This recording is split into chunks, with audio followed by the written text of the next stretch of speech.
आदरणीय संचालक, आदरणीय यशवंतराव जिल्हेले आणि माझ्या सर्व बंधू भगिनींना, पृथ्वीला प्रदक्षिणा घालणं हे आपल्या हिंदू धर्मामध्ये फार महत्त्वाचं स्थान मानलेलं आहे. पण आई समजून पृथ्वीला, आपल्या आईला पृथ्वी समजून प्रदक्षिणा मांडण्याचं काम एका विनायकाने सुरू केलं आणि त्या आईला पुढे मातृभूमीच्या स्वरूपामध्ये पाहणारा दुसरा विनायक 11 सप्टेंबर 1895 या साली चतुर्थीच्या दिवशी प्रगट झाला. आई रुक्मिणी आणि वडील नरहरी पंत साहजिकच भारतीय कुटुंबातलं, म्हणजे अतिशय आध्यात्मिक कुटुंबातलं घर. आजोबांचं ईश्वरावर असलेली गाढ श्रद्धा आणि अशा वातावरणामध्ये विनायक वाढत होता.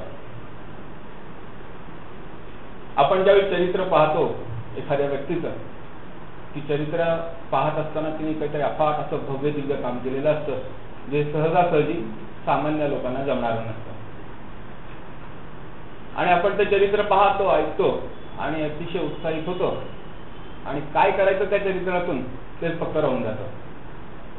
विनोबाचं चरित्र जरी भव्य दिव्य असलं तरी त्यांच्या भव्य दिव्य जीवनामधल्या कृती मात्र फार सामान्य आहेत.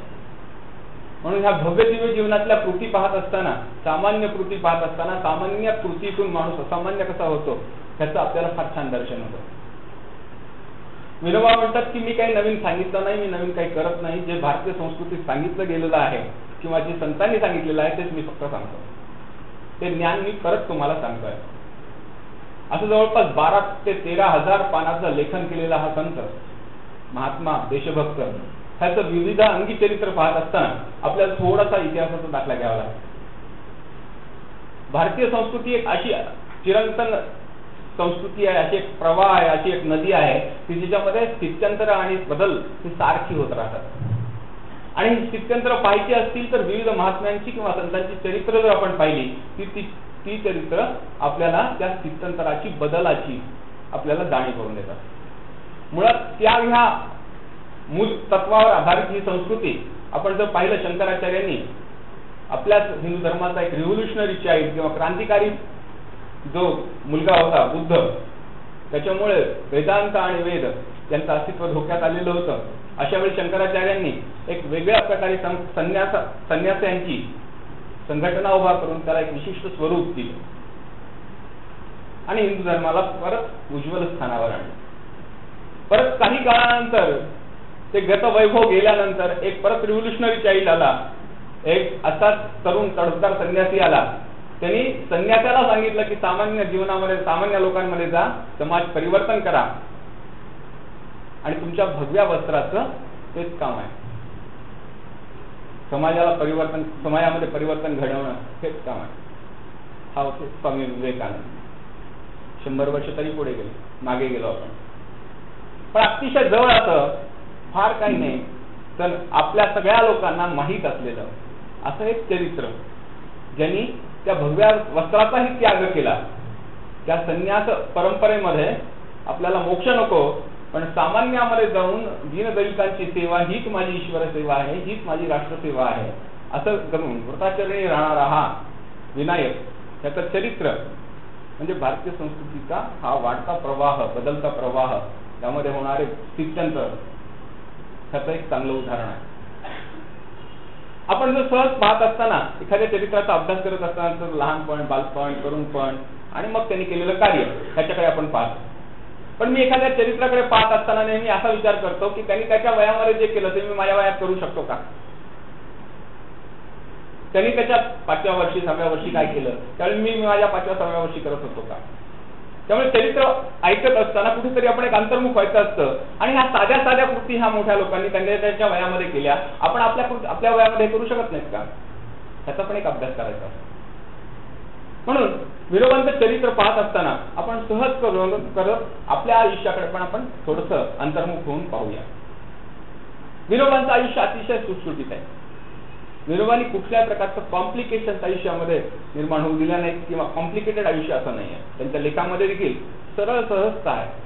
आपण कालपासून त्यांचं वाङ्मय वाचतो तसंच त्यांचं आयुष्य पण साधं, सरळ आणि सोपं आहे. आयुष्यामध्ये आईचं फार महत्वाचं स्थान होतं. आई पहिली गुरु. त्यामुळे साहजिकच विनोबांच्या आयुष्यातली आई एक महत्वाचं व्यक्तिमत्व ठरतं. त्या आईने लहानपणापासूनच वेगळ्या प्रकारचे संस्कार विनोबावर करायला सुरुवात केली. कोणत्या प्रकारचे संस्कार होते हे? विनोबांच्या घरात म्हणजे रत्नागिरी जिल्ह्यातल्या गावगोले गावामध्ये त्या घरामध्ये एक फणसाचं झाड होतं आणि फणस लागल्यानंतर त्याची गरज ज्यावेळी पिकायची त्यावेळी विनायक त्या घरांकडे पाहायचा आणि म्हणायचा की मला आता कधी मिळतात ते. आई फणस कापायची, विनायक तिला मदत करायचा आणि तिची विनायकाची अशी इच्छा असायची की आता घर खाऊ. पण आई म्हणायची नाही विनायक आता तुला नाही खाता येणार. ती द्रोण घ्यायची आणि अनेक असे त्या घराच्या बिया त्या घर अशा द्रोणामध्ये ठेवायची आणि विनायकाला सांगायची जा गावामध्ये जा, सगळ्यांना वाटून ये आणि मग तू खा. साहजिकच पहिला संस्कार विनोबांवर विनायकावर जो पडला तो सहकार्याचा, सर्वांना वाटून खाण्याचा, सर्वांना आपल्या सुखादुःखामध्ये सहभागी करण्याचा असा संस्कार पहिला आईने त्यांना दिला. नुसतं सहभागी आपल्या जीवनामध्ये फक्त माणसंच आपल्या असतात का? तर पशु पक्षी अशी व्यष्टी समष्टी हे देखील आपल्या कुटुंबाचा भाग असतो. ह्याचा संस्कार पण आईने दिला. आईने त्यांना एक गोष्ट सांगितलेली होती की जेवायच्या आधी आपण जसं पाणी पितो, जेवण करतो, तसं वृक्षांना पण पाणी आणि जेवण दिलं पाहिजे. आणि जेवणाच्या आधी विनायकाला ती नेहमी म्हणायची की तुळशीला पाणी दिलं पाहिजे. अनेक वेळा हा खूप खेळणारा विनायक ज्यावेळी थकून भागून यायचा आणि आईला म्हणायचा जेवायला दे आणि ताटावर बसायचा, त्यावेळी आई त्याला उठून म्हणायची पहिल्यांदा तुळशीला पाणी देऊन. अशा साध्या साध्या कृतीतून विनायक घडत होता. एक दिवस नेहमीप्रमाणे जसे त्यांचे वडील त्यांना खाऊ घेऊन यायचे तसा एक खाऊ घेऊन आले आणि तो खाऊ ज्यावेळी चौकोनी अशा बॉक्समध्ये होता आणि उघडल्यानंतर खाऊसाठी लालायित झालेला विनायक ज्यावेळी तो बॉक्स उघडतो आणि त्याला दिसतात की रामायण आणि महाभारत. आई म्हणते की हा खाऊ तुला आयुष्यभर पुरणार आहे. अशा पद्धतीने थोड्या थोड्या छोट्या छोट्या घटनांमधून विनायक आईच्या सहवासात घडत होता. 10 वर्षाचा झाला आणि व्रतबंध संस्कार झाला आणि त्या काळामध्ये त्याच्यानंतर किंवा त्याच वेळी ह्या विनायकाला रामदासांचं एक वेगळं असं स्वरूप भावायला लागलं. दररोज रात्री आई दासबोधातल्या काही समास वाचल्याशिवाय झोपायची नाही आणि हे समास वाचता वाचता ते विनायकाच्या कानावर पडायला लागले आणि विनायक पण दासबोध वाचायला लागला. ह्याच काळामध्ये ब्रह्मचर्य जोपासण्याची शिकवण पण आईनी विनायकाला दिली. आई म्हणायची की तू जर गृहस्थाश्रम नीट चालवला तर माझा आणि तुझ्या वडिलांचा उद्धार होऊ शकतो, त्यांचं आयुष्य चांगलं होऊ शकतं. पण तू जर ब्रह्मचर्याश्रम चांगलं स्वीकारलास आणि तू चांगल्या पद्धतीने आचरलास तर तुझ्या 42 पिढ्यांचं त्यांचा उद्धार होऊ शकतो. अशा प्रकारे एखाद्या आईने एखाद्या मुलाला ब्रह्मचर्यासाठी प्रवृत्त करण्याची घटना ही हिंदू धर्मामध्येच होऊ शकते, भारतातच होऊ शकते. हे विनोबा बाबतीत घडलं. विनोबा ह्यांना 2 छंद होते. एक होता चालण्याचा आणि दुसरा होता वाचण्याचा. गावोली गावामध्ये सर्वत्र भ्रमंती करणारा हा विनायक जसा भ्रमंती करायचा तसंच वाचन पण करायचं. वाचनामध्ये काय असायचं? तो वयाच्या 8व्या वर्षीच विनायकाने ज्ञानेश्वरी वाचायला सुरुवात केली आणि थोडा मोठा झाला तो त्यांनी तुकारामाच्या गाथा, मोरोपंतांच्या आर्या ह्याचं पण वाचन सुरू केलं. ह्याच काळामध्ये अजून एका व्यक्तीचा विनायकावर फार मोठा प्रभाव पडला. तो होता त्यांचा काका. त्याचं नाव गोपाळ भावे. गोपाळ भावे हे थोडेसे क्रांतिकारक प्रवृत्तीचे व्यक्ती होते आणि मुळशीचा सत्याग्रह असू, अनेक क्रांतिकारकांना मदत करण्याचं काम असू, समाजात मध्ये परिवर्तन घडवण्यासाठी दारूबंदीचं काम असू, असं काम हे गोपाळ भावे करत होते. आणि दारूबंदी करण्यासाठी स्वतः त्यांनी चहाबंदी केली, स्वतः चहा घेणार नाही आणि अनेक प्रकारचे प्रयत्न करून दारूबंदीचं काम ते करत होते. त्यांचं आणि विनायकाचं एक वेगळं सख्य होतं. विनायकांना वेगवेगळ्या क्रांतिकारकांच्या गोष्टी सांगणं, केसरी आणि काळ मधलं वर्तमानपत्राचं वाचन करायला लावणं, स्वातंत्र्यासंबंधी काही गोष्टी सांगणं, हे गोपाळ भावेने अतिशय लहान वयामध्ये विनायकांकडून करून घेतलं. त्याच काळामध्ये थोडं मोठं झालं की वडिलांची बदली झाली. कामानिमित्त त्यांना बरोद्याला जावं लागलं. बरोदा ही तशी ज्ञानाची भूमी. सयाजीराव गायकवाड हे तिथले प्रमुख त्या काळामध्ये होते आणि ज्ञानवंतांचं ते स्थान असल्यामुळं तिथे अनेक गोष्टी विनायकाला शिकायला मिळाल्या. ह्याबरोबरच अजून एका व्यक्तीचा विनायकावर फार मोठा प्रभाव झाला, ते म्हणजे त्यांचे वडील. आपण समजा विवेकानंद आणि विनोबा यांचं जीवनचरित्र पाहायला गेलो तर बऱ्यापैकी मिळतं जुळत आहे. त्यांचे आई वडील देखील बऱ्यापैकी मिळते जुळते. आई भाविक आहे पण वडील वैज्ञानिक आहे. विनोबांचे वडील नरहरी पंत हे देखील एक वैज्ञानिक होते. रंगाचं फार त्यांना विशिष्ट अशा प्रकारचं आकर्षण होतं आणि रंगशास्त्रामध्ये ते फार पारंगत होते. विविध देशातून रंग आणून वेगवेगळ्या प्रकारचं काम करायचं, वेगवेगळ्या कपड्यांना रंग लावायची आणि त्या पद्धतीने त्यांचं काम असायचं. बुद्धिनिष्ठ होते. कुठली गोष्ट बुद्धीच्या आधारे तपासून पाहिल्याशिवाय करायचं नाही.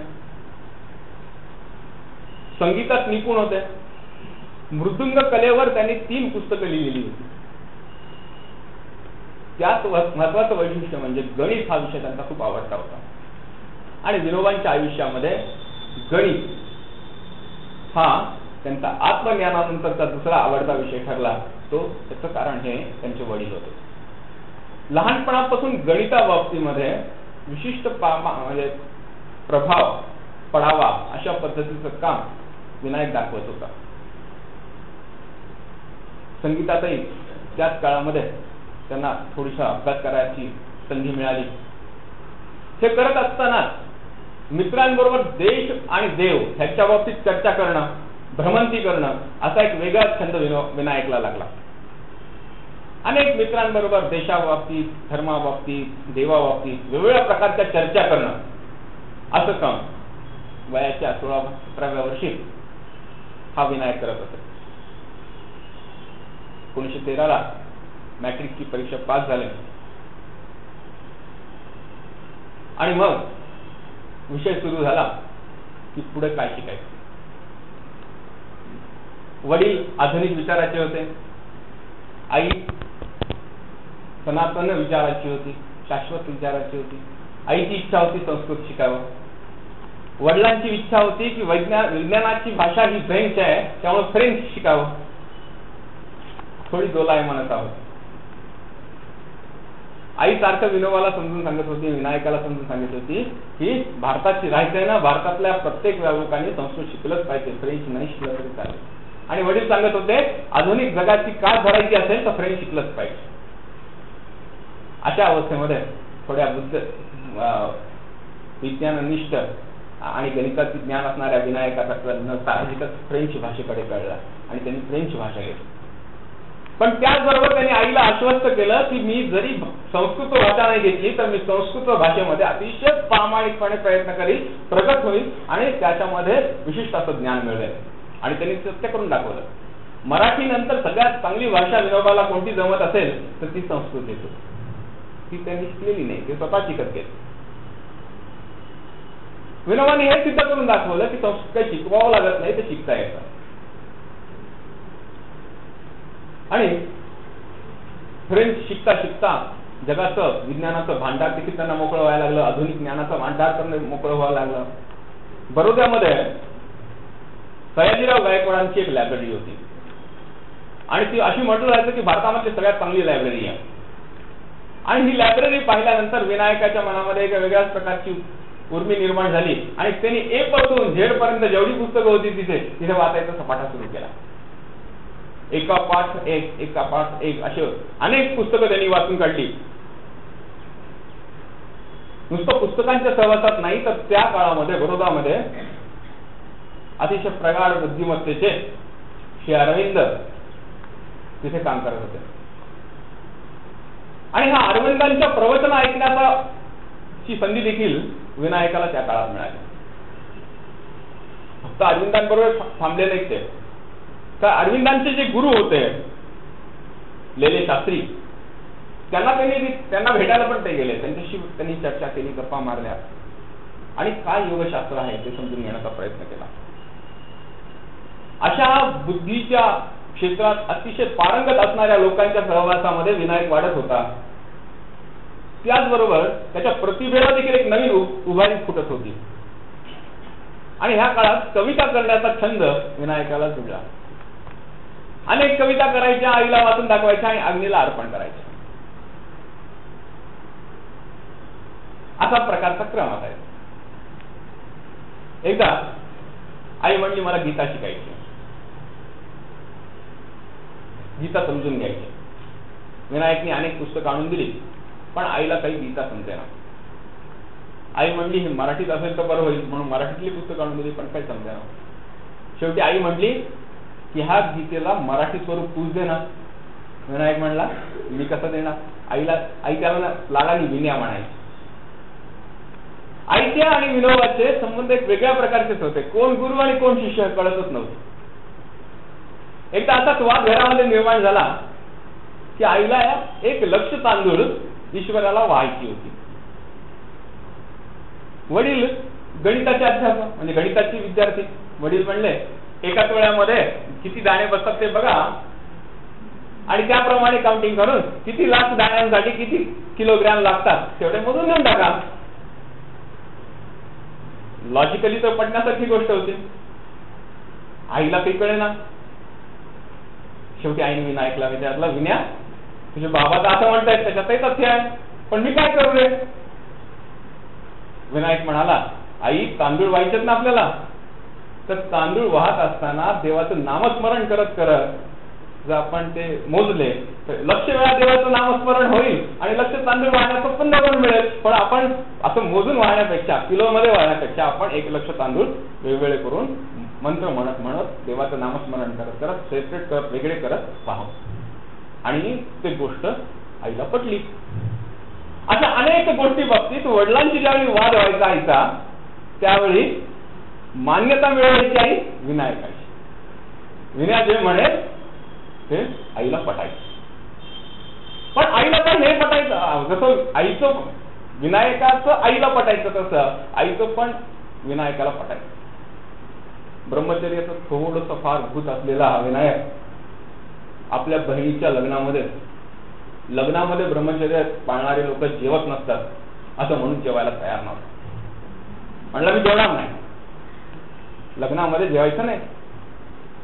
आणि अशा अवस्थेत सगळे चिडलेले असताना आईने साधी वरण भात पोळी त्याला करून दिली.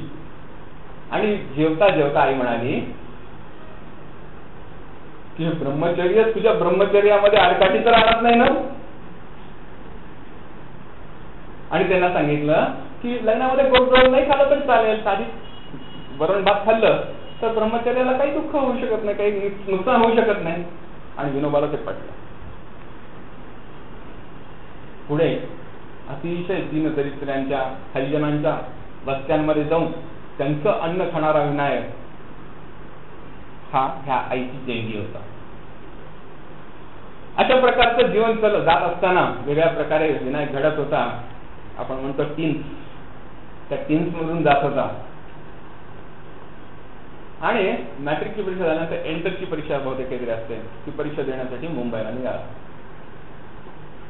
ह्याच काळामध्ये लोकमान्य बाळ गंगाधर टिळकांबद्दल प्रचंड आकर्षण त्यांच्या मनात निर्माण झालं. बंगाली क्रांतिकारकांच्या प्रति एक वेगळ्या प्रकारचं आकर्षण निर्माण झालं.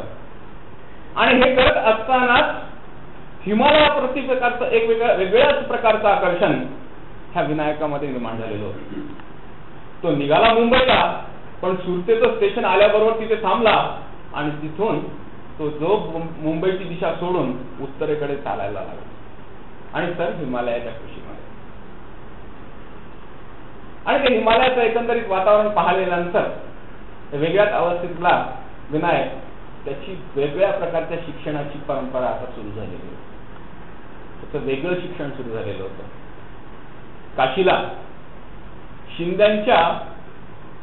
शिंदे नावाचे त्यांची धर्मशाळा होती.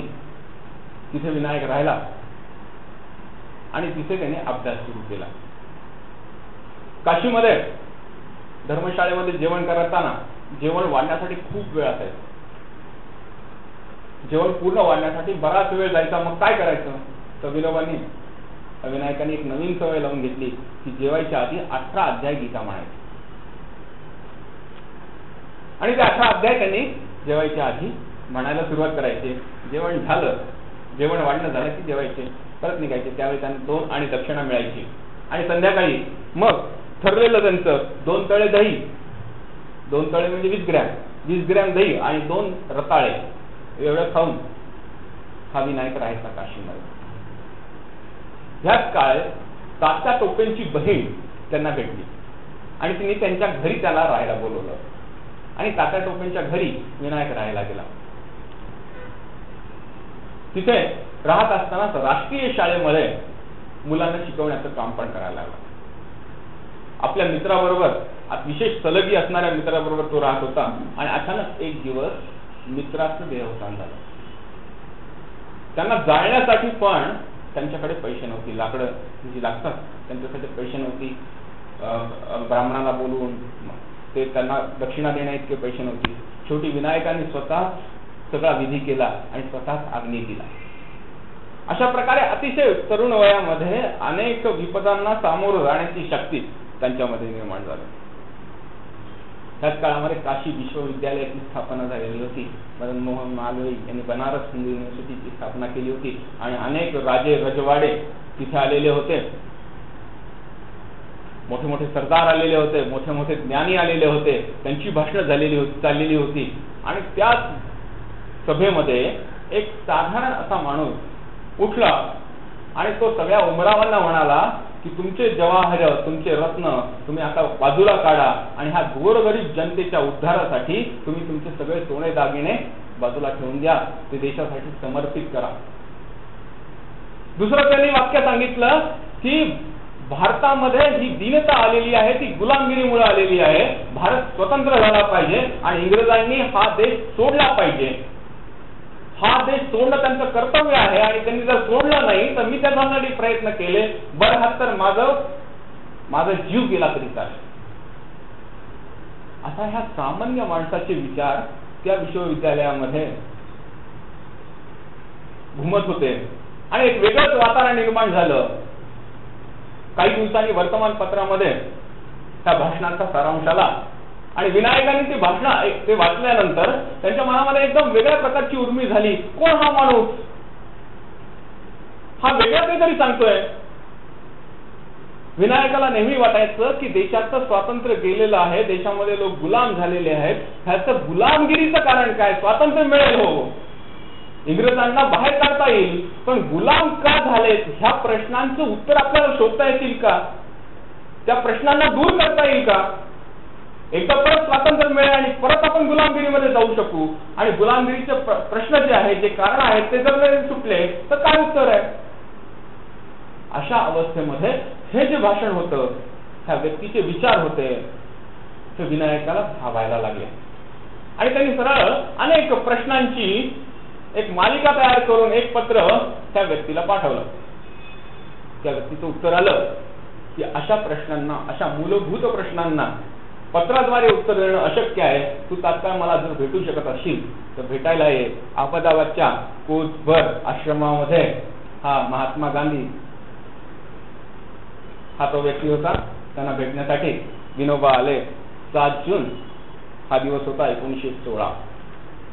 विनोबांच्या आयुष्यातला हा क्रांतिकारी दिवस होता. विनोबा फार सुंदर पद्धतीने म्हणतात की मी बंगालच्या कारकांमुळे प्रभावित झालेलो होतो. त्यांचं क्रांती करण्यामागचा उद्देश खूप स्वाभाविक होता, खूप प्रेरणाप्रद होता, पण त्यामागचा विचार मात्र फार उथळ होता. त्या उथळ विचारामुळे स्वातंत्र्य टिकेल असं मला वाटत नव्हतं. आणि ही गुलामगिरी संपवायची असेल, गुलामगिरी मागची मानसिकता संपवायची असेल तर काहीतरी वेगळं केलं पाहिजे. असं वेगळं काय आहे या बाबतीत गांधीजींची त्यांची प्रदीर्घ चर्चा झाली आणि गांधीजींचा आणि त्या आश्रमाचा संबंध विनोबांचा दीर्घकाळ राहिला. गांधीजींबरोबर राहत असताना वेगवेगळ्या प्रकारचे नित्य नियम, नित्य नवे प्रयोग आश्रमात व्हायचे. विनोबांना काम देण्यात आलेलं होतं स्वयंपाकघरात, आणि हे स्वयंपाकघरातलं काम सगळ्या आश्रमामधला सगळ्यात अवघड काम होतं. कारण कस्तुरबांबरोबर काम करावं लागायचं, आणि कस्तुरबांबरोबर काम करायचं म्हणजे पोळ्या करण्यापासून, भाजी करण्यापासून, भाजी कापण्यापासून अनेक गोष्टी त्यांना कराव्या लागायच्या. पोळी गोडच झाली पाहिजे, भाजी विशिष्ट पद्धतीने कापली गेली पाहिजे, मीठ एवढंच पडलं पाहिजे. मुळातच गणिताचा अभ्यासू असलेला हा विद्यार्थी हा स्वयंपाकामध्ये देखील गणित आणायला लागला, आणि थोड्या दिवसात कस्तुरबांचा पेट्ट बनला. इतका पेट्ट बनला की कस्तुरबांना वाईट वाटायला लागलं की ब्राह्मणाचा आपण स्वयंपाकासाठी कशाला पाचारित करतोय. जसं विनोबा कस्तुरबांकडून शिकले तसं विनोबांनी कस्तुरबांना दिलं पण, आणि गीतेची संथा कस्तुरबांची विनोबांकडून चालू झाली. कस्तुरबा भगवद्गीता विनोबांकडून शिकायला लागले. ह्याच काळामध्ये नुसतं त्या ब्रह्मचर्याचा परिणाम फक्त विनोबांवर झाला नाही, त्यांच्या कुटुंबावर झाला नाही, तर त्या कुटुंबातल्या दोन्ही भावंडावर झाला. त्यातले बाळकोबा नावाचे जे भाऊ होते ते विनोबा ज्यावेळी गांधीजींच्या आश्रमात गेले आणि त्या काही दिवसामध्येच ते पण तिथे आले, आणि तिथे आल्यानंतर त्यांच्या भावांनी एक अभिनव प्रयोग सुरू केला. भंग्यांचे प्रश्न काय हे समजून घेण्यासाठी भंग्यांना मदत करण्याचं काम त्यांनी सुरू केलं, आणि हे पाहून गांधीजींनी एक नवीन नियम सुरू केला की प्रत्येकाने भंग्याचं काम केलंच पाहिजे. आश्रमामध्ये एकदम हालचाल मारली, कोण करणार हे सगळं. आणि त्यावेळी विनोबांनी आपल्या ब्राह्मणत्वाचं अस्तित्व असणारं जानवं ह्याला देखील अग्नी समर्पित केलं, आणि हे दोन बंधू पहिल्यांदा भंग्याचं काम करायला सुरुवात केली. फार मोठं काम केलं का? मोठ्या इमारती बांधल्या का? मोठे संशोधन लावले का? साधं काम सुरू केलं, साधं स्वयंपाक केला, लहान मुलांना शिकवायचं काम केलं, मित्रांना मदत करायचं काम केलं.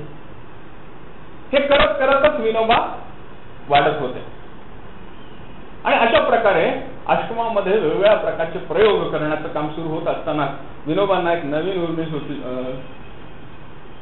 फुलायला लागली त्यांच्यामध्ये. त्यांना दर्शनशास्त्राचा अभ्यास करण्याची वृत्ती आली, की म्हणजे प्रेरणा आली. आपण असं म्हणून वृत्ती येत नव्हती, त्यांना प्रेरणा सुटली. अशी प्रेरणा मिळाली, आणि 1917च्या गुढीपाडव्याच्या दिवशी त्यांनी ठरवलं आणि बापूंना सांगितलं की मी 1 वर्ष आश्रम सोडून जाणार आहे आणि दर्शनशास्त्राचा अभ्यास करण्यासाठी वाई येथे नारायण शास्त्री मराठे यांच्याकडे मी जात आहे.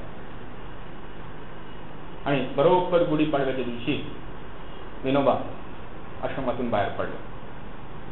जात असतानाच ते अनेक ठिकाणी अनेक लोकांना भेटत होते, आणि 6 मार्च 1917 साली त्यांची एका मोठ्या व्यक्तीशी भेट झाली, ते म्हणजे लोकमान्य टिळक. आणि त्यांनी लोकमान्यांना 3 प्रश्न विचारले.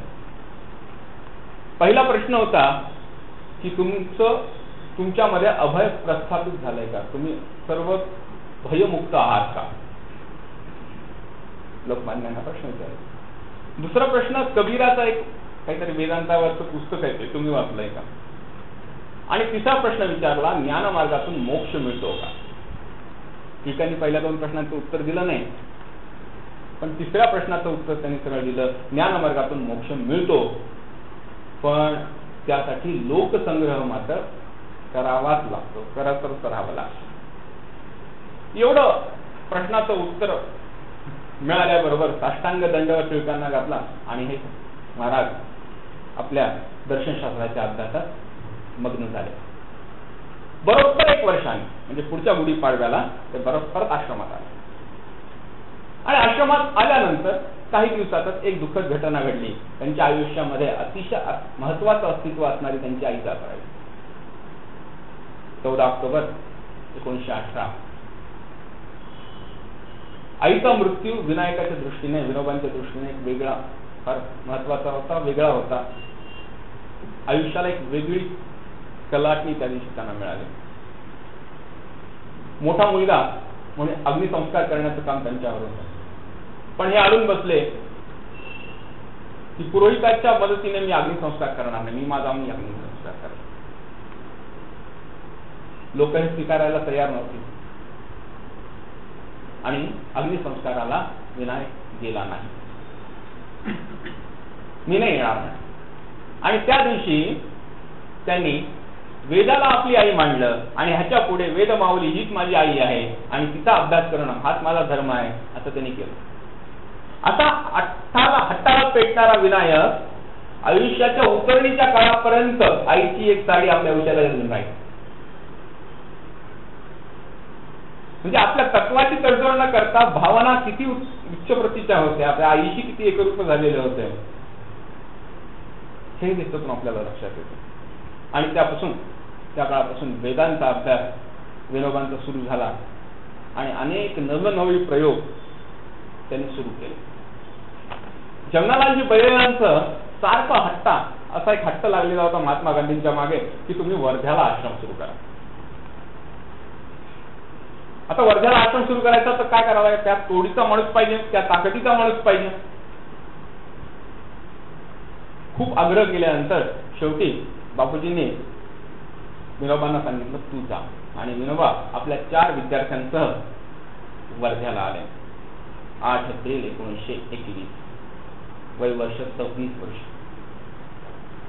बहुतेक आपल्यापैकी 26 वर्षापेक्षा लहानच असतील सगळे, तर जास्त मोठे असतील. मोठे असतील. 26व्या वर्षी वर्धा आश्रमामध्ये आल्यानंतर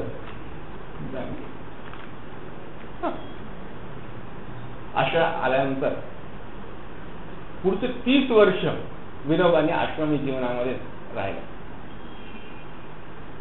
हे विनोबा थोडेसे आवली आपण होते. एक दिवस काय झालं की रस्त्याने जात असताना एक माणूस त्यांना म्हणाला, अरे विनायक थोडे केस नीट ठेवत जावे, थोडी दाढी करत जावी. आणि ते असं राहायचं. विनायकांनी त्यांना विचारलं तुम्ही हजाम आहेत का. तर असा एक वेगळ्या प्रकारचा विनोद शैली असणारा, नेहमी हसत राहणारा, पण अंतर्मनाचा नेहमी अभ्यास करत राहणारा, सामान्य माणसाची दुखणे समजून घेणारा हा माणूस हा एक वेगळंच रसायन होता. आणि वर्ध्याला आल्यानंतर वेगवेगळे प्रयोग त्यांनी सुरू केले. वर्ध्याला आल्यानंतर त्यांनी लिहायला सुरुवात केली आणि महाराष्ट्र धर्म नावाच्या मासिकामध्ये त्यांचे एक लेख प्रसिद्ध व्हायला लागले. त्यांच्या नावाने एक लेखमाला सुरू झाली आणि याच काळात उपनिषदांचा अभ्यास हे पहिलं पुस्तक त्यांचं प्रकाशित झालं. त्याबरोबरच त्यांचं देशकार्य पण चाललेलं होतं. पण विनोबांचं म्हणणं होतं की देशाला स्वातंत्र्य मिळाल्यानंतर ह्या देशामध्ये काय काय घडलं पाहिजे, त्याचबरोबर देश गुलामगिरीत का गेला, ह्या प्रश्नांचं निराकरण करण्यासाठी काय काय केलं पाहिजे, हे देखील स्वातंत्र्यासाठीचं काम आहे असं त्यांचं म्हणणं होतं. म्हणून गांधीजी पॉलिटिकल फ्रंटवर लढत होते, पण बॅकग्राऊंड मध्ये विनोबा समाज सुधारण्याचं एक मोठं काम करत होते. आणि हे काम अतिशय वेगळ्या पद्धतीने सेवाग्राम मध्ये चालू होते. एक साधं उदाहरण घेता येईल की सेवाग्रामच्या जवळच पवनार आहे आणि त्या पवनार मध्ये विनोबांनी सफाई कामगार म्हणून काम सुरू केलं. दररोज साफसफाई करायची, विशिष्ट वेळी जायचे, खराटा घेऊन साफसफाई करायला सुरुवात करायची. पावसाळ्यामध्ये एकदा नदीला खूप मोठा पूर आला आणि ते काही जाऊ शकले नाही. तिथे काही छोटी मुलं होती, अनेक वर्ष हे काम चाललेलं होतं. ते मुलाला म्हणाले की लोकांना सांगा, आईला सांगा विनोबा आला होता, नाही एक कामगार आला होता, सफाई कामगार आलेला होता, पण तुला पूर आल्यामुळे त्यांनी त्याचं काम पूर्ण करू शकला नाही असं मुलांना त्यांनी सांगितलं. मुलं म्हणली हो आम्ही सांगू ना आईला विनोबा आले होते, पण तुला पूर आल्यामुळे ते काम केलं. परत विनोबा म्हणले नाही नाही विनोबा नाही, सफाई कामगार आला होता. हेच सांगा. पण मुलं तसंच म्हणत. म्हणजे अतिशय आपल्याला स्वतःला प्रामाणिक असा सेवक समजण्यामध्ये सेवा हा एक महत्वाचं कार्य आहे असं समजून घेऊन तेच आपल्या तपश्चर्याचा महत्वाचा अंग आहे असं समजून ते काम करत होते. असं ह्या कामामधून त्याने एक वेगळ्या प्रकारच्या मूलतत्वांचा अभ्यास सुरू केला. आणि पवनारचं असं काम करत असताना त्यांनी एकादश व्रत, अहिंसा, सत्य, अस्तेय, परिग्रह, ब्रह्मचर्य, शौच, संतोष, तपस, स्वाध्याय आणि ईश्वर प्रणिधान हे पातंजल योगसूत्रातले यमनियम ह्याला एक वेगळा आयाम दिला. त्याच्यामध्ये स्वकर्म आणि स्वदेशी हे नवीन आयाम जोडले आणि एक पहिलं पुस्तक एकादश व्रताचं प्रकाशित झालं. ते वाचत असताना आपल्याला नेहमी लक्षात येतं किती प्रॅक्टिकल आहे सगळ्या गोष्टी, सहज आहे, साध्या आहे. विनोबांनी फार क्लिष्टतेमध्ये गेलेले नाही, सहजतेने प्रत्येक गोष्ट समजून सांगितलेली आहे. आणि प्रत्येक गोष्ट समजवत असताना, लिहित असताना त्याच्या पाठीमागे काहीतरी कृतीची तपश्चर्या त्यांनी केलेली आहे. म्हणजे ते नुसते बोलके शब्द नाहीयेत, विचारांचे शब्द नाहीत, भौतिक खेळ नाहीये, तर तो कृतीचा ज्ञान रूपी आविष्करण आहे. म्हणजे विनोबांच्या प्रत्येक कृतीचं ज्ञानरूपी आविष्करण म्हणजे त्यांचं लिखाण आहे. म्हणजे आपण ज्यावेळी ते वाचू त्यावेळी आपल्याला लक्षात येईल की किती साध्या साध्या गोष्टी विनोबांनी वेगळ्या पद्धतीने सांगितलेल्या आहेत. मला त्यांचं आवडलेलं एक वाक्य म्हणजे जीवन म्हणजे मुक्ती असं म्हणतो आपण. पण ह्याच वाक्याला विनोबाने वेगळ्या स्वरूपात सांगितलं, जीवन म्हणजे स्फूर्ती. आणि अशा साध्या साध्या गोष्टीतून विनोबा फार असं गूढ तत्वज्ञान हे लोकांना सांगायचे. त्याच काळात लोक त्यांना विचारायची, गांधीजींबद्दल प्रश्न विचारायची, भारतीय धर्माबद्दल प्रश्न विचारायची. आणि ते विचारायचे तुम्ही कुठे, तुम्ही ह्याच्यामध्ये कुठे मोडता. आणि विनोबा फार सुंदर पद्धतीने सांगायचे. विवेकानंदांच्या बाबतीमध्ये विवेकानंद बाह्यता दृष्टिक्षेपामध्ये आध्यात्मिक दिसतात, पण बॅकग्राऊंडला त्यांच्या मनामध्ये खूप कार्यकर्ता दडलेला. म्हणजे विवेकानंद बोलतील सगळं आध्यात्मिक वाटतं आपल्याला, त्यांचं सगळं प्रथमदर्शनी स्वरूप आध्यात्मिक दिसतं, पण मूळ स्वभाव विवेकानंदांचा कार्यकर्ता आहे. ते म्हणतात गांधीजी मूलतः दिसतात कार्यकर्ते, पण आंतरिक ते आध्यात्मिक आहे. मी या दोघांच्या मध्ये आहे. मी विवेकानंद आणि गांधीजींचा मधला आहे. अशा पद्धतीने वेगळ्या पद्धतीचं बोलणं त्यांचं चालायचं. असं 30 वर्ष विनोबा काम करत होते. कोणकोणते काम करत होते आश्रमामध्ये? गुलामगिरीचं कारण काय असं विवेकानंदांना एकदा विचारण्यात आलं तर त्यांनी सांगितलं, अस्पृश्यता हा एक महत्वाचा शाप आपल्याला लागलेला आहे, त्यामुळे आपण गुलाम असतो. हेच काम महात्मा गांधींनी केलं. दीन दारिद्र्यांची सेवा, दरिद्र नारायणांची सेवा हे विवेकानंदांनी दिलेलं अभिवचन गांधीजींनी प्रत्यक्षात आचरणात आणलं आणि त्याचे वेगवेगळे प्रयोग विनोबांनी आश्रमात करायला सुरुवात केली. भंग्यांसाठी काम, चर्मोद्योगामध्ये काम, हरिजनांच्या वस्तीमध्ये जाऊन त्याच्या मुलांसाठी काम. त्या हरिजनांच्या वस्तीत जायचे, मुलांना स्नान घालायचे, स्नान घालून चांगले कपडे घालायचे, त्यांना जेवायला घालायचे, त्यांना शिकवायचे. सहज साधं. त्याचबरोबर अर्थविषयक महत्वाची घटना जी अर्थशास्त्रामध्ये म्हटली जाते, स्वावलंबन, त्याचा फार वेगळा विचार विनोबा ह्यावेळी करत होते. आणि कुटीर उद्योग, ग्रामोद्योग आणि खादी ह्याच्यावर वेगवेगळे प्रयोग विनोबांनी सुरू केले. सूत कसं काटावं, चरखा कसा असावा, चरख्यामध्ये बदल कसे करावे, कितीदा गोल फिरवल्यानंतर काय करावं, हेच करत असताना चरख्याबरोबर ते काय सूत विणत असताना गायत्री मंत्र कसा म्हणावा आणि चरख्याच्या लयीशी आणि गायत्री मंत्राच्या एखाद्या लयीचा कसा संबंध जोडायचा हे पण त्यांनी शिकले. नुसतं शिकले नाही तर त्यांनी ते करून दाखवलं. त्यात काळात महत्वाचा प्रश्न भारतामध्ये होता तो कुष्ठरोग निर्मूलनाचा. महारोग म्हणजे आपल्या पापाचं स्वरूप आहे, आपण केलेल्या पूर्व पापाचं स्वरूप आहे आणि हे पापी लोक यांना समाजाच्या बाहेर टाकलं पाहिजे अशा प्रकारचे उद्गार किंवा अशा प्रकारचा विचार आपल्या समाजामध्ये होता. त्या महारोग्यांसाठी काम करण्याचं काम पहिल्यांदा विनोबांनी सुरू केलं. त्यांचे स्वतःचे जवळचे स्नेही दिवाण यांनी तर अजन्म ब्रह्मचारी राहून ह्या प्रकारचं काम करायचं असंच त्यांनी ठरवलं.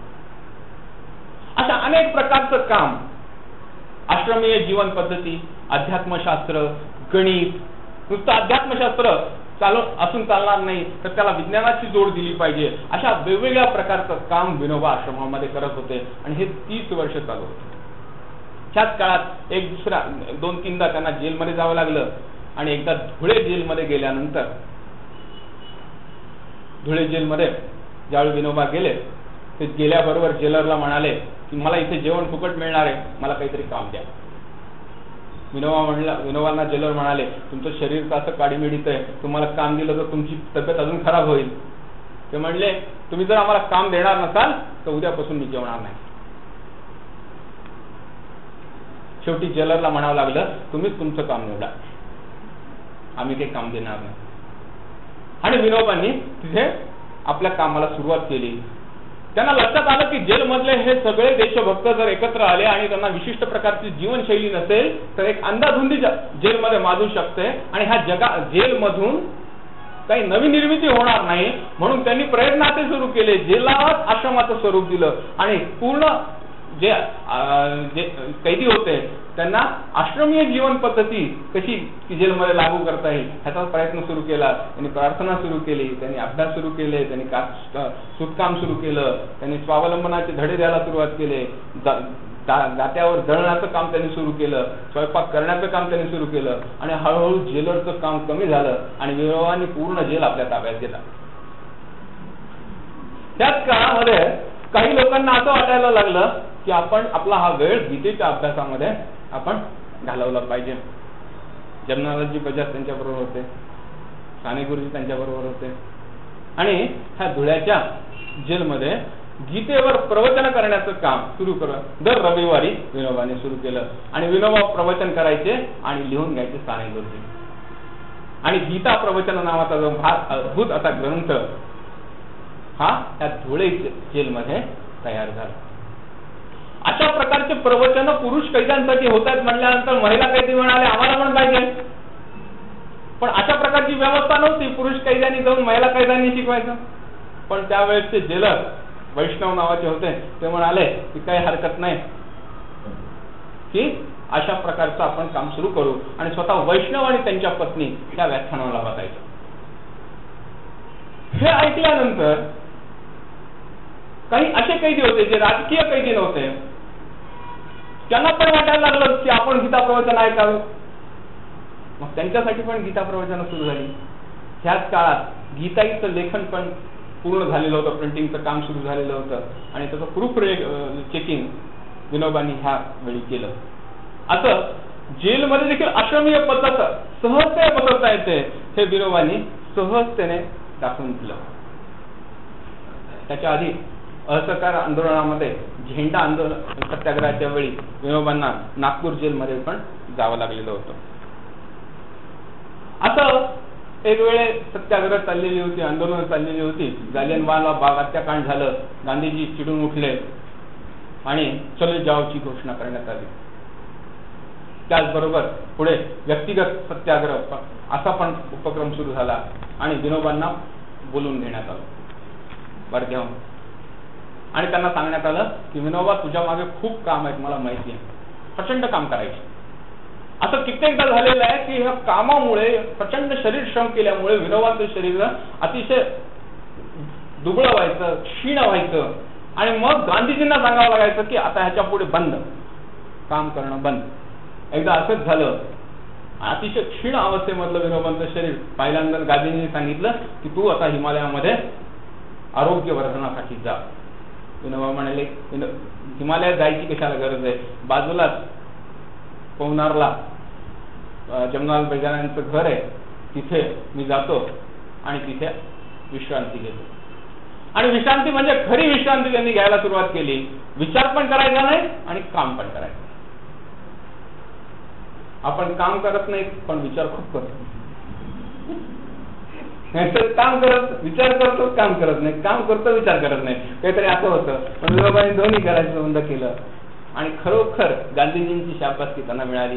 काही दिवसातच शरीर त्यांचं सुदृढ झालं. आता व्यक्तिगत सत्याग्रहाचा ज्यावेळी प्रश्न आला त्यावेळी कुणाला, अशा कोणत्या व्यक्तीला अशा मोठ्या इंग्रज साम्राज्यापुढे न्यावं की जो खराखुरा सत्याग्रही असेल, असं अखंड भारतामध्ये असा सत्याग्रही कोण असेल, असं गांधीजींना सारखं वाटत होतं. आणि त्यांच्या समोर एकच नाव येत होतं, ते म्हणजे विनोबा. विनोबांना ज्यावेळी वर्ध्यावरून बोलवण्यात आलं आणि गांधीजी म्हणाले की तुझ्या मागे एवढं काम आहे, तू कसं काय करणार? विनोबा म्हणले तुमची आज्ञा म्हणजे यमाची आज्ञा.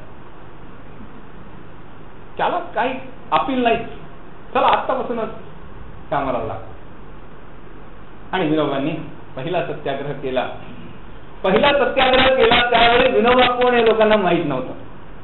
मग विनोबाची देखील ओळख करून द्यावी लागली.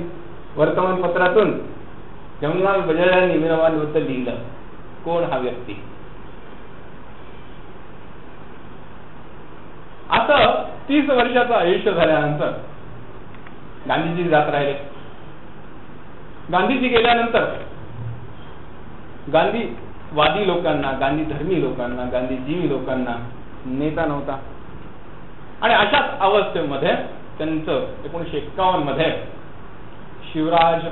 शिवरामपल्ली या गावी सर्वोदयी लोकांचं संमेलन भरणार होतं.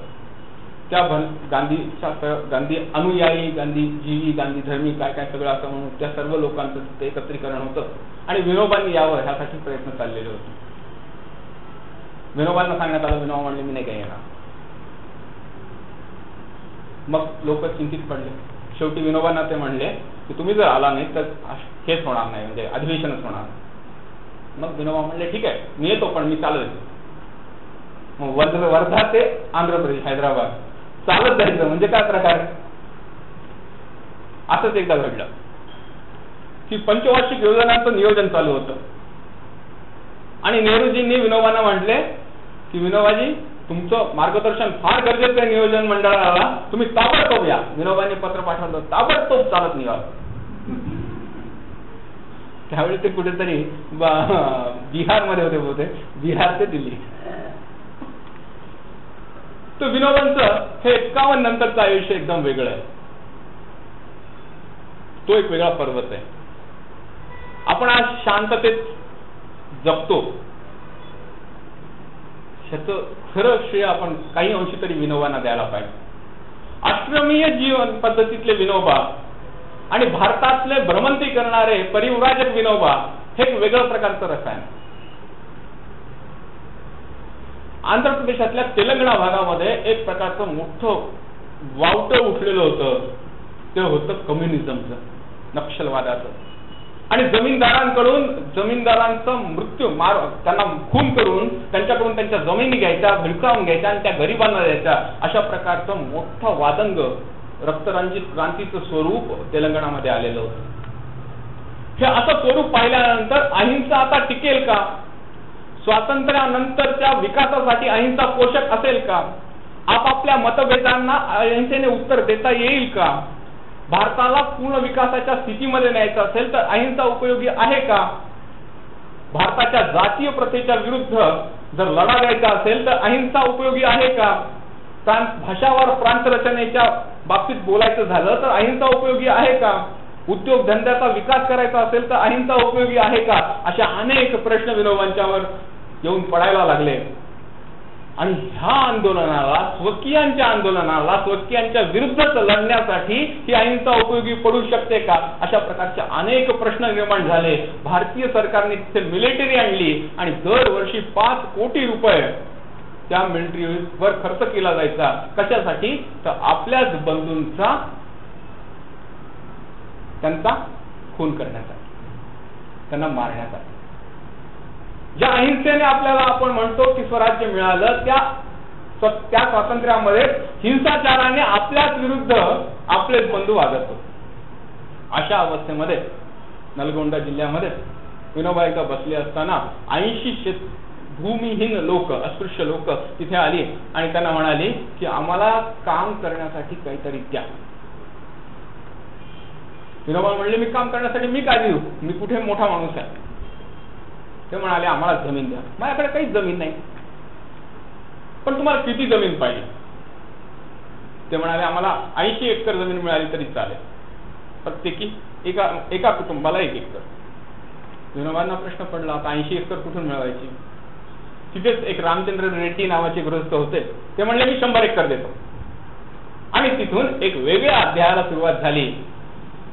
भूमीसाठी लढणारा माणूस भूमी दान करायला लागला, भूदान करायला लागला. पण दान म्हणजे काय? समविभाजन असं शंकराचार्यांनी सांगितलंय, असं विनोबा म्हटले. आणि त्या दिवशीपासून त्यांनी सांगितलं हे भूदान नाही तर हे भूयज्ञ आहे, भूदानाचा यज्ञ आहे. आणि हे सांगत असताना विनोबा म्हणायचे तुम्ही 5 बंधू आहात ना. मी प्रश्न विचारतो पांडव किती होते? 5 होते. विनोबा नेहमी प्रश्न विचारायचे पांडव किती होते? 5. मग विनोबा म्हणायचे तुम्ही नापास झाला, कारण कर्णाला विचारला, कारण पांडव 6 होते. असे साधे साधे प्रश्न लोकांना विचारायचे आणि म्हणायचे मी पण तुमचा भाऊ आहे ना, तर तुमच्या जमिनीमध्ये माझा पण वाटा असला पाहिजे. आणि ह्या वाट्यामध्ये तुम्ही जर तुमचा 5 वाटे तुमचे असतील तर 6वा वाटा मला. आणि मी कुणाचा प्रतिनिधी आहे की मला पाहिजे का? तर जे भूमिहीन आहेत त्यांचा मी प्रतिनिधी आहे. आणि अशा प्रकारे अहिंसेच्या माध्यमातून, अपरिग्रहाच्या माध्यमातून, सत्याच्या माध्यमातून, अस्तेयाच्या माध्यमातून एक लढा निर्माण झाला आणि भूदान चळवळ सुरू झाली. आणि पाहता पाहता तेलंगणा प्रांतातून 20,000 एकर जमीन ह्या भूदान यज्ञामध्ये समर्पित करण्यात आली. त्याच काळामध्ये मग विनोबा अनेक ठिकाणी फिरले. जम्मू काश्मीरमध्ये गेले, आसामामध्ये गेले, बिहारमध्ये गेले. ज्या भागामध्ये गेले त्या भागामध्ये ही चळवळ सुरू केली. आणि त्याच चळवळीमध्ये असं स्वरूप आलं 30 कोटी उपजाऊ जमिनीतील 5 कोटी जमीन ही लोकांना वाटली गेली पाहिजे. आणि ह्या भूमीसाठीचा जो एक लढा सुरू झालेला होता तो शांत झाला. अशा प्रकारचं भूदानातून ग्रामदान, ग्रामदानातून आयुष्यदान, आयुष्यदान अशा प्रकारच्या संकल्पना उमलायला लागल्या. आणि आयुष्यदान करणारे जयप्रकाशजी नारायण असा एक व्यक्ती त्याच्यातून निर्माण झाला. अनेक कार्यकर्ते घडली आणि अनेक प्रकारे हे आंदोलन पुढे होत गेलं. विनोबांचं आयुष्य हे जरी सामान्य असलं तर ते सामान्यामध्ये एक असामान्याचं वैशिष्ट्य आहे. अशा व्यक्तीचा मृत्यू देखील वेगळा असू शकतो, तो खूप सामान्यपणे असू शकतो, पण ह्या सामान्यामध्ये आपल्याला घेण्यासारखं खूप काही असू शकतं. विनोबांचा मृत्यू नव्हता, तो मृत्यू महोत्सव होता. विनोबांचा अग्निदहन करण्याचा वेळ ज्यावेळी आली, ती अग्निदहन करण्यासाठी ज्यावेळी त्यांची अस्थी उचलण्यात आली, ती अस्थी महिलांनी उचलली. त्याला अग्नी दिला विनोबांचे भाऊ जिवंत असताना एका महिलेने दिला, महादेवी नावाच्या. नुसतं बोलणारे बोलके कार्यकर्ते विनोबा नव्हते, तर ते करते कार्यकर्ते होते. त्यांचं आयुष्य म्हणजे एका कर्मयोगाचा प्रवास आहे, एका अपूर्णाचा पूर्णत्वाकडचा प्रवास आहे. आणि आपल्यामधल्या पूर्णत्वाची ओळख करून देण्याची, आपल्यामधल्या विनोबाला जागृत करण्याचा तो एक प्रवास आहे. असा प्रवासामध्ये नुसतं चरित्र वाचून नाही चालणार, तर त्यांचे विचार पण समजून घ्यावे लागतील. म्हणून असं आपला अभ्यास शिबिर आहे. धन्यवाद.